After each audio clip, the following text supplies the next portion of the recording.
සුබ දවසක් කියලා පිළිගන්නවා ඩයමන්ඩ් ප්ලාන්ට්ස් එක එකතු වෙලා ඉන්න ඔයගොල්ලෝ හැමෝම. ඉතින් අපි පහුගිය වීඩියෝස් ගොඩකදී ඇන්තූරියම් සම්බන්ධව කතා කරපු නිසා අද අපි තීරණය කළා ඉන්ඩෝ ප්ලාන්ට්ස් සම්බන්ධව කතා කරන්න. ඉතින් අද අපි කතා කරන්න යන්නේ ඉන්ඩෝ ප්ලාන්ට්ස් සම්බන්ධව වැදගත් වෙන ටිප්ස් 10ක් ගැන. ඉතින් වීඩියෝ එක පටන් ගන්න කලින් මම මේ දේත් කියන්න ඕනේ. ඉතින් අපේ විවිධ වීඩියෝස් වලට විවිධ කමෙන්ට්ස් ඔබ ඉදිරිපත් කරනවා. ඔබේ තියෙන ගැටලු කමෙන්ට්ස් ගොඩක් ඉදිරිපත් කරනවා. ඉතින් මේ කමෙන්ට්ස් වලට අපිට නිතර රිප්ලයි කරන්න ටිකක් අමාරුයි. මොකද දවසකට ලැබෙන කමෙන්ට්ස් ප්‍රමාණය ටිකක් වැඩි නිසා. නමුත් ඔබේ කමෙන්ට්ස් අපි අනිවාර්යයෙන්ම කියවනවා. ඉතින් ඔබ මේ කමෙන්ට්ස් වල ඉදිරිපත් කරන ගැටලු පදනම් කරගෙන තමයි අපි ගොඩක් වෙලාවට අලුතෙන් වීඩියෝ එක කන්ටෙන්ට් එකක් හදන්නේ. ඉතින් අද දවසේත් අපි ඔබ ඉන්ඩෝ ප්ලාන්ට් සම්බන්ධව ඉදිරිපත් කරපු ගොඩක් ගැටලු වලට පිළිතුරු ලැබෙයි කියලා හිතනවා. Tip number 1. ඉතින් ගොඩ දෙනෙක්ට තියෙන ගැටලුවක් තමයි අපිට නිතර එන කමෙන්ට් එකක් තමයි මේ ඉන්ඩෝ ප්ලාන්ට්ස් ඔබේ නිවස තුල හිරු එළිය නැති ගොඩක් අඳුරු තැනක තියන්න පුළුවන් පැල වර්ග මොනවාද කියන ප්‍රශ්නේ නිතර අහනවා. ඉතින් ඒකට මුලින්ම පිළිතුරක් දෙන්න හිතුවා අපි මේ වීඩියෝ එකේදී. ඉතින් ඇත්තටම ශාක කියන්නේ සූර්යාලෝකය අත්‍යවශ්‍ය ජීවියෙක්. ඉතින් අපි ඉන්ඩෝ ප්ලාන්ට්ස් විදිහට අපි ගොඩක් වෙලාවට භාවිතා කරන්නේ සෙවන ප්‍රිය කරන ශාක.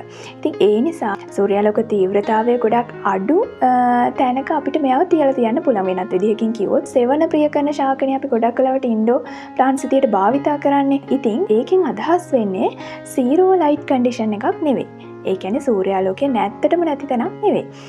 ඉතින් ඔබේ නිවසේ වඩාත්ම අඳුරු තැනක ඇත්තටම ඉන්ඩෝ ප්ලාන්ට් එකක් නිකන් අපිට තියලා තියන්න බෑ. ඉතින් සාමාන්‍යයෙන් අපි ජනේලයක් අසල මේ වගේ තැනක ඉන්ඩෝ ප්ලාන්ට් එකක් තියන්නේ. හැබැයි ඔබට අත්‍යවශ්‍යම නම් ඒ වගේ ස්ථානයක ඉන්ඩෝ ප්ලාන්ට් එකක් තියන්න ඔබට පුළුවන් ආටිෆිෂල් ලයිට්නින් කරන්න. සාමාන්‍යයෙන් LED එකක් ඊට පස්සේ ටියුබ් ලයිට් එකක් මේ වගේ ආටිෆිෂල් ලයිට් එකක් භාවිතා කරලා දිවා කාලයේදී එයාට අවශ්‍ය ආලෝකය අපිට දෙන්න පුළුවන්. ඉතින් එහෙම නැතුව අපිට ගොඩාක්ම අඳුරු තැනක නිකම්ම ඉන්ඩෝ ප්ලාන්ට් එකක් තියලා තියෙන එක තරම සාර්ථක නැහැ. ගොඩක් වෙලාවට මේ පත්‍ර කහපාට වෙලා වැටිලා මේ පැලේ මැරෙනවා. අනිවාර්යයෙන්ම මිය යෑමකට ලක් වෙනවා. ඉතින් ඒ නිසා ඒ වගේ ප්‍රතිකර්මයක් යොදලා ඔයාලට පුළුවන් ඔබේ නිවස තුල සූර්යාලෝකයෙන් නොලැබෙන අඳුරු ස්ථානයක වුණත් ඉන්ඩෝ ප්ලාන්ට්ස් වලින් සරසා ගන්න. Tip number 2. ඉතින් ගොඩ දෙනෙක් තවත් අහන ප්‍රශ්නයක් තමයි අපි ඉන්ඩෝ ප්ලාන්ට්ස් වලට ජලය යොදන්නේ කොච්චර කාලාන්තර වලද කියන එක. ඉතින් ඇත්තටම මේ පැලවලට අපි ඕනවට වඩා ජලය යෙදීම සුදුසු නැහැ. නිතර ජලය යොදන්න නිතරම පස තෙත්ව තියෙන එක ඊතරම්ම සුදුසු නැහැ. මොකද දිලි රාසාදන වගේ දේවල් ගොඩාක් වැඩි වෙන්න පුළුවන් ජලය නිතරම පසේ අනවශ්‍ය විදියට රැඳිලා තියෙනවා. ඉතින් ඔබට සාමාන්‍යයෙන් ඉන්ඩෝ ප්ලාන්ට් එකකට සති දෙකකට වතාවක් වගේ තමයි ජලය යොදන්න අවශ්‍ය වෙන්නේ. නමුත් ඔබේ ඉන්න ප්‍රදේශය අනුව ඔබේ නිවස තුළ තියෙන කන්ඩිෂන් එක අනුව එක වෙනස් වෙන්න පුළුවන්. ඉතින් ඔබට මේ අවස්ථාව හොඳටම අඳුනගන්න පුළුවන් හරිම පහසු ක්‍රමයක් තියෙනවා. ඉතින් ඔබ ඉන්ඩෝ ප්ලාන්ට් එකක් ගත්තට පස්සේ මේකේ මේ පැලේ ආසන්නයෙන් ඔබට පුළුවන් මෙන්න මේ විදිහට අඟලක් විතර පස තුලට ඔබේ ඇඟිල්ල ඇතුල් කරන්න. මේකට කියනවා ෆින්ගර් ටෙස්ට් එක කියලා. ඉතින් ඊට පස්සේ ඔබ ඇඟිල්ල ඉවතට ගත්තට පස්සේ ඔබේ ඇඟිල්ල තුල මේ ඇඟිල්ලට දැනෙනවා නම් මේක ඇතුලේ ජලය තියෙනවා, මොයිස්චර් ගතිය තියෙනවා කියන එක. ඒ කියන්නේ ජලය යෙදීම අවශ්‍ය නැහැ. හොඳටම ඩ්‍රයි වෙලා නම් ඔබට දැනෙනවා ඒක ඇඟිල්ලට. ඉතින් හොඳටම ඩ්‍රයි වෙලා නම් ඔබට පුළුවන් මේකට ජලය එකතු කරන්න. ඉතින් ඒ විදිහට ඔබට ජලය එකතු කරන අවස්ථාව අඳුන ගන්න පුළුවන්. එහෙම නැතුව නිතර දිනපතා ජලය යෙදීම අවශ්‍ය නැහැ. Tip number 3. ඉතින් ඔබ ජලය යොදන අවස්ථාව තේරුම් ගත්තත් ඔබට තියෙන තවත් ගැටලුවක් තමයි කොපමණ ප්‍රමාණයක් ජලය යොදනවද කියන එක.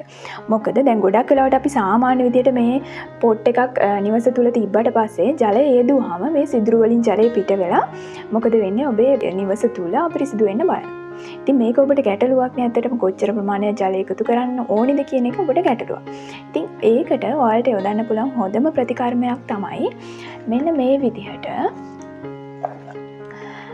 අපේ පැලේ තියෙන පොට් එක සිදුරු සහිත පොට් එකක් භාවිතා කරලා සිදුරු නැති ඊට වඩා විශාල පොට් එකක් තුලට මේ විදිහට දාලා තියෙනවා. ඉතින් එහෙමනොත් මොකද වෙන්නේ? අපි මේකට ජලය යෙදුවට පස්සේ මේ ජලය ටික මේ ලොකු පොට් එකේ ඉතුරු වෙනවා.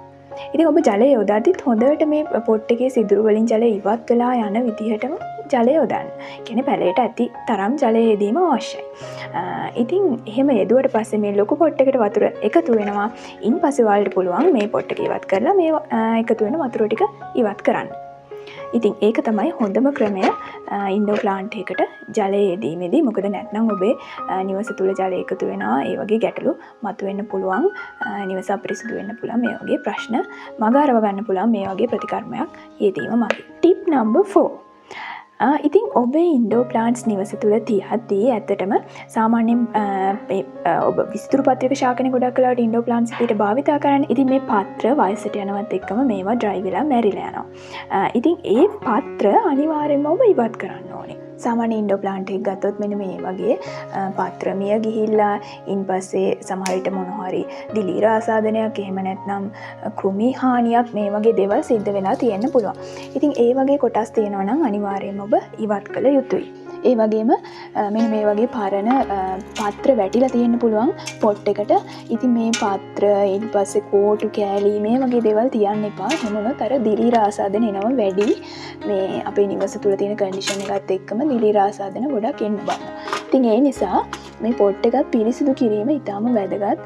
මේ පරණ පියගිය පත්‍ර කොටස් ඉවත් කරන එක හරිම වැදගත් මේ ඉන්ඩෝර් ප්ලාන්ට්ස් මේන්ටේන් කරද්දී. Tip number 5.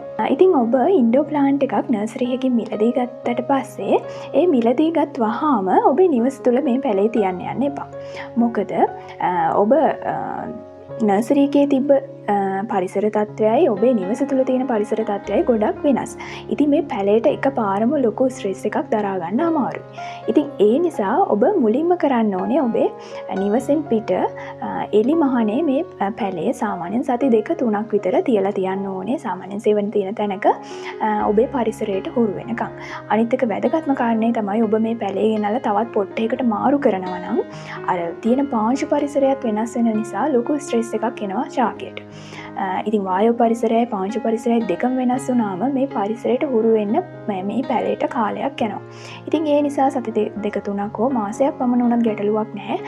මේ පැලේ එළිය තියලා හොඳට පරිසරයට හුරු වුණාට පස්සේ මූල් ටික හොඳට පසට අල්ලගෙන ඊට පස්සේ හොඳට දළු දාලා එළිය පරිසරය හොඳට ශාකය වැඩුණාට පස්සේ තමයි ඔබ මේ පැලේ ඇතුළට ගන්න ඕනේ. එහෙම නැත්නම් අපි එකපාරම නිවස තුලට මේක ගත්තොත් අනිවාර්යයෙන්ම පැලේ සතියක් දෙකක් යනකොට මැල වෙලා ගිහිල්ලා ගොඩක් වෙලාවට පැලේ මැරෙනවා, පත්‍ර කහ පාට වෙනවා, මේ වගේ ප්‍රශ්න ඇති වෙනවා.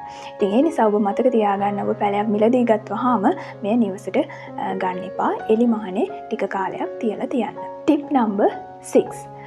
ඉතින් ගොඩ දෙනෙක්ට තියෙන ගැටලුවක් තමයි මේ ඉන්ඩෝර් ප්ලාන්ට්ස් වලට පොහොර යොදන්නේ කොහොමද කියන එක සම්බන්ධව.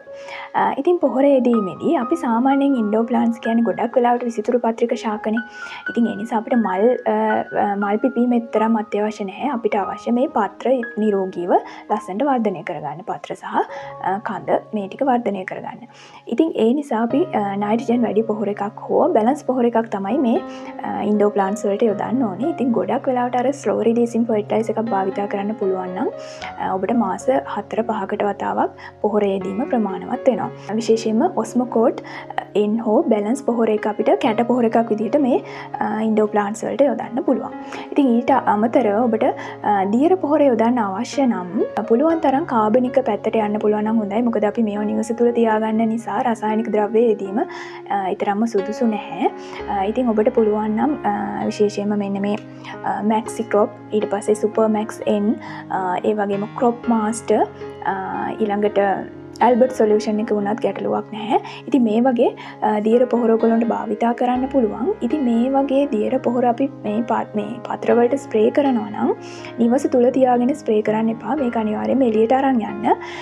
ඉතින් ඊට අමතරව දැන් ඔබ සාමාන්‍යයෙන් මේ ඉන්ඩෝර් ප්ලාන්ට් එකක් ඇතුලේ තියද්දී එක වගේ පැල දෙකක් තියෙනවා නම් හොඳයි. මොකද එක පැලයක් අපි නිවස තුල තියලා අනිත් පැලේ එළියේ තියෙනවා. සති 2කට වගේ වතාවක් එළියේ තියෙන පැලේ නිවසට ගන්නවා. නිවස තුල තියෙන පැලේ එළියට දානවා. ඉතින් මෙහෙම කරොත් එහෙම අර මෙයා කොහොමද ස්ට්‍රෙස් එකේ නැතුලේ ඉන්නේ මේ ලයිට් අඩුයි, සූර්යාලෝකය අඩුයි. ඒක ඇත්තට මෙයාට ආතතියක්. ඉතින් ඒ ආතතිය මගහරව ගන්න පුළුවන් අර සති දෙකෙන් දෙකට එළියට මාරු කරන එකෙන්. ඉතින් ඒ අර එළියට දාන අවස්ථාවේදී අපි සති දෙකක් එළිය තියෙනවනේ. ඉතින් මේ අවස්ථාවේදී අපිට පුළුවන් පොහොරේදීම සිද්ධ කරන්න. දියර පොහොරේදීම සිද්ධ කරන්න. ඉතින් ඒකත් ඉතාමත් වැදගත්. නිවස තුල අපි රසායනික ද්‍රව්‍ය මේකට ස්ප්‍රේ කරන්න යන්න එපා. Tip number 7. ඉතින් නිවස තුළ තියද්දී ඔබට තවත් ඇතිවෙන ගැටලුවක් තමයි මෙන්න මේ ආකාරයට ගොඩක් වෙලාවට ඩස්ට් එක එකතු වෙනවා, දූවිල්ල එකතු වෙනවා, ශාකයේ තියෙන ලස්සන මේ ෂයින් ගතිය නැති වෙලා යනවා. ඉතින් මේකට අපි සාමාන්‍යයෙන් එළියේ තියෙනකොට නම් වැස්සට තෙමෙනවා. ඉතින් එහෙම වුණාම මේ පාත්‍ර හොඳට පිරිසිදු වෙලා යනවා. අනික වතුර යොදද්දිත් අපිට හොඳට ශාකය තෙමෙන විදිහට එළියේදී යොදන්න පුළුවන්. හැබැයි අපිට ඉන්ඩෝ තියද්දී ඒ ගැටලුව මතුවෙනවා. මේ දූවිලි ටික ඉවත් කර ගැනීම ගැටලුවක් වෙනවා. ඉතින් මේකට ඔයාලට කරන්න පුළුවන් හොඳම දෙයක් තමයි මේ වගේ ස්පොන්ජ් එකක් භාවිතා කරලා මේ ස්පොන්ජ් එක වතුරේ කිල්වලා මේ ආකාරයට අපි දූවිලි ටික ඉවත් කරගන්න පුළුවන්. ඇත්තට මේ දූවිලි තියෙද්දී අර ශාකයේ ක්‍රියාකාරීත්වයටත් ඒක බලපානවා. සාමාන්‍ය උත්සේදනයට වගේ මේ දූවිලි මතු පිට තියෙන එක ශාකයේ ක්‍රියාකාරීත්වයට බලපානවා. ඉතින් මේ ආකාරයට ඔයාලට මේ ශාක පිරිසිදු කරගන්න පුළුවන්. Tip number 8. ඉතින් ඔබේ නිවස තුළ ශාකයක් තිබ්බහම මෙන්න මේ වගේ අත්දැකීමක් ඔබට ඇති. ශාකය සාමාන්‍යයෙන් මේ වගේ කඳ ඇද වෙලා යනවා. ඉතින් මේකට හේතුව තමයි ශාකවල සාමාන්‍යයෙන් තියෙන ලක්ෂණයක් තමයි ප්‍රභාවර්තී චලන කියන එක. ශාකයක් නිතරම සූර්යාලෝකයේ දෙසට තමයි වර්ධනය වෙන්න බලන්නේ. ඉතින් අපි ජනේලයක් අසල වගේ තිබ්බොත් ඔබ හිතන්න මේ මගේ අතපැත්තෙන් ජනේලයක් තියෙනවා නම් ශාකය කොහොමත් ඒ ජනේලේ පැත්තට නැවිලා තමයි වර්ධනය වෙන්නේ. ආලෝකය හොයාගෙන යනවා. ඉතින් එහෙම වුණාම මේ කඳ ඍජුව වැඩෙන්නේ නැහැ. එයා ඇද වෙලා යනවා. ඉතින් මේකට අපි කඳ ඍජුව තියාගන්න නම් මේ ශාකයක් දැන් වැඩි ඇද වෙලා තියෙනවා. අපිට පුළුවන් මේක සාමාන්‍යයෙන් ඍජුව තියෙන තැනින් සාමාන්‍යයෙන් ඔබට පේනවා ඒ පැත්තට වර්ධනය වෙනවා වගේ පේන අවස්ථාවේදී මේ ශාකය ජලයෙන් ඉවතට මෙන්න මේ විදිහට කරකවන්න. අනිත් අතට. එහෙම වුණොත් ශාකය නැවත ජනේලෙ මේ අත තියෙද්දි මෙයා නැවත තිබුණු තත්වයට පත් වෙනවා. ඉතින් ඒ ආකාරයට වලට ශාකය ට්‍රේන් කරන්න පුළුවන්. එහෙම නැත්නම් ගොඩක් වෙලාවට මේ කඳ ඍජුව වැඩෙන්නේ නැහැ. ඇද වෙලා යනවා. ඉතින් ඒක වළක්වා ගන්න මේ වගේ ප්‍රතිකර්මයක් ඔයාලට යොදන්න පුළුවන්. Tip number 9. ඉතින් ඔබේ නිවස හෝ කාමරය එයා කන්ඩිෂන් කරලා තියෙනවා නම් ඉතින් AC මැෂින් එකට ඩිරෙක්ට්ව තියන්න එපා මේ පැල. ඉතින් පුළුවන් තරම් ඈතින් තියන්න උත්සාහ කරන්න. එහෙම නැත්නම් ටිකක් අර මෙයා වියලෙන්න බලනවා. මේ සීතල ගතිය වැඩි වුණාම ඇත්තටම මේ ශාක වලට ටිකක් දරා ගන්න අමාරුයි. ඉතින් ඒ නිසා පුළුවන් තරම් AC මැෂින් එකෙන් පුළුවන් තරම් ඈතින් තියන එක තමයි වඩාත්ම සුදුසු වෙන්නේ ඉන්ඩෝර් ප්ලාන්ට්ස්. Tip number 10. ඉතින් ඔබ ඉන්ඩෝර් ප්ලාන්ට්ස් දිහට භාවිතා කරනවා නම් මෙන්න මේ වගේ වෙරිගේටඩ් ප්ලාන්ට්ස් ඒ කියන්නේ කොළ පාටට අමතරව මෙන්න මේ වගේ වර්ණය වෙනස් වුණ ප්ලාන්ට්ස් එහෙම නැත්නම් මල්ටි කලර්ස් ඒ කියන්නේ සාමාන්‍යයෙන් ක්‍රෝටන් වගේ අර ටිකක් දීප්තිමත් කලර්ස් තියෙන පැල පාවිච්චි කරනවා නම් මේ වගේ පැලවලට ඇත්තටම අනිත් සාමාන්‍යයෙන් කොළ පැහැති පත්‍ර වලට සාපේක්ෂව වැඩි ආලෝක ප්‍රමාණයක් මෙයාට අවශ්‍ය වෙනවා. සාමාන්‍යයෙන් ඔය මල්ටි කලර්ස් නම් රතු මේ වගේ වර්ණ තියෙනවා නම් ඒ වර්ණ සංශ්ලේෂණයටත් වැඩි ආලෝක තීව්‍රතාවයක් ඕනි වෙනවා. ඉතින් ඒ නිසා ඔබ මේ වගේ පැල තියද්දී ඔබේ නිවසේ හොඳටම ආලෝකය වැටෙන තැනක අනිවාර්යයෙන්ම තියන්න. එහෙම නැත්නම් ගොඩක් අඳුරුයි නම් මේ අර වර්ණ සංශ්ලේෂණය වෙන එක ගොඩක් අඩු වෙනවා. පත්‍රවල ලස්සන අඩු වෙනවා. පත්‍රයේ අර ශාකයට දරා ගන්නත් ඒක ටිකක් අමාරුයි. ඒ නිසා හොඳටම ආලෝකය වැටෙන තැන්වල තමයි මේ වෙරිගේටඩ් ප්ලාන්ට්ස් එහෙම නැත්නම් මල්ටි කලර්ස් තියෙන ප්ලාන්ට්ස් තියලා තියන්න ඕනේ. ඉතින් ඒකත් ඔබ ඉන්ඩෝර් ප්ලාන්ට්ස් මේන්ටේන් කරද්දී මතක තියාගන්න ඕනේ කරුණක්. ඉතින් මේ වෙරිගේටඩ් පැල විතරක් නෙවෙයි සාමාන්‍යයෙන් ඔබ මල් පිපෙන ශාක භාවිතා කරනවා නම් සාමාන්‍යයෙන් ඇන්තූරියම් වගේ ඒ වගේ අපි මල් පිපෙන ශාක ගොඩක් කතා කරන්නේ මේ ඉන්ඩෝර් තියන්න පුළුවන් වර්ග. ඉතින් මේ මල් පිපීමටත් අනිවාර්යයෙන්ම සූර්යාලෝකය අත්‍යවශ්‍යයි. සූර්යාලෝකය තිබුණොත් තමයි මලක් පිපෙන්නේ. ඉතින් නිවස තුල තියද්දි ගොඩාක් වෙලාවට අර මල් පිපීම අඩු වෙනවා. මොකද සූර්යාලෝකය අඩු වෙන නිවස තුල. ඉතින් මල් පිපෙන ශාකත් ඔබට සූර්යාලෝකය හොඳින් වැටෙන කියන්නේ ජනේලයක් අසලම වගේ තියන්න පුළුවන් නම් අර මල් පිපීම උත්තේජනය කරගන්න පුළුවන්. හොඳයි. ඉතින් අද වීඩියෝ එකෙන් ඔබේ ඉන්ඩෝ ප්ලාන්ට් සම්බන්ධව තිබුණු ගොඩාක් ගැටලු විසඳෙන්න ඇති කියලා මම හිතනවා. ඉතින් ඔබට තවත් මීටත් අමතරව ගැටලු තියෙනවා නම් අනිවාර්යයෙන්ම කමෙන්ට් කරන්න. අපි ඉදිරි වීඩියෝ වලදී ඒ ගැටලු වලටත් පිළිතුරු දෙන්න සූදානම් වෙලා ඉන්නවා.